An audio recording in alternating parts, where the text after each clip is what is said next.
So Gervonta Davis has been stripped of his WBA World Lightweight Championship, and honestly, I mean, it's something that's been a long time coming, and it's not brand new news at the time of recording this, and certainly won't be new news by the time I upload this video. But I'm a bit surprised it's taking this long. It's only taken, once it was declared he's, wanted by the police and on the run, he's now been caught, that he's going to be stripped. But honestly, as soon as he even entered negotiations for that Jake Paul fight, he should have been stripped, because if you're a lightweight trying to fight Jake Paul, you've got no interest in defending your WBA World Lightweight Championship, so you strip him there and then.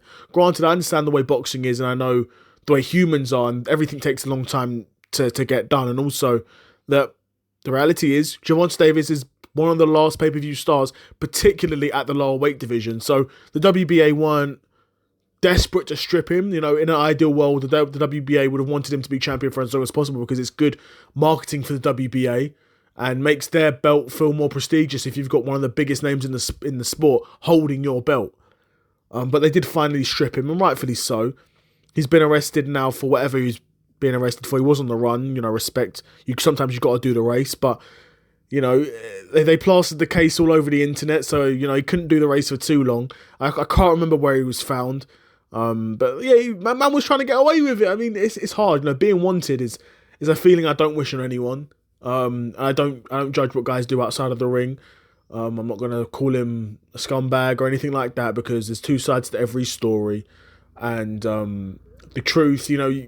Everyone's got a version of the truth. The reality is the objective truth is often somewhere in the middle. But of course, you never want to see a young man go to jail, especially over some serious charges that he's been charged, but they want to charge him with, because if he's found guilty, he'll be spending a long time in prison. Granted, this guy made a lot of money, so he's going to be using the best lawyers available, no doubt.